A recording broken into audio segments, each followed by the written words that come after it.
You ask Tiger to solve. This deals with linear equations with one unknown. The final result is w equals 11. Let's solve it step by step. Group all w terms on the left side of the equation. Subtract 2w from both sides. Simplify the arithmetic. Group like terms.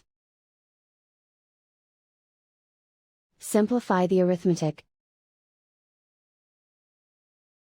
Isolate the w. Divide both sides by 4. Simplify the fraction. Find the greatest common factor of the numerator and denominator. Factor out and cancel the greatest common factor. And so the final result is w equals 11.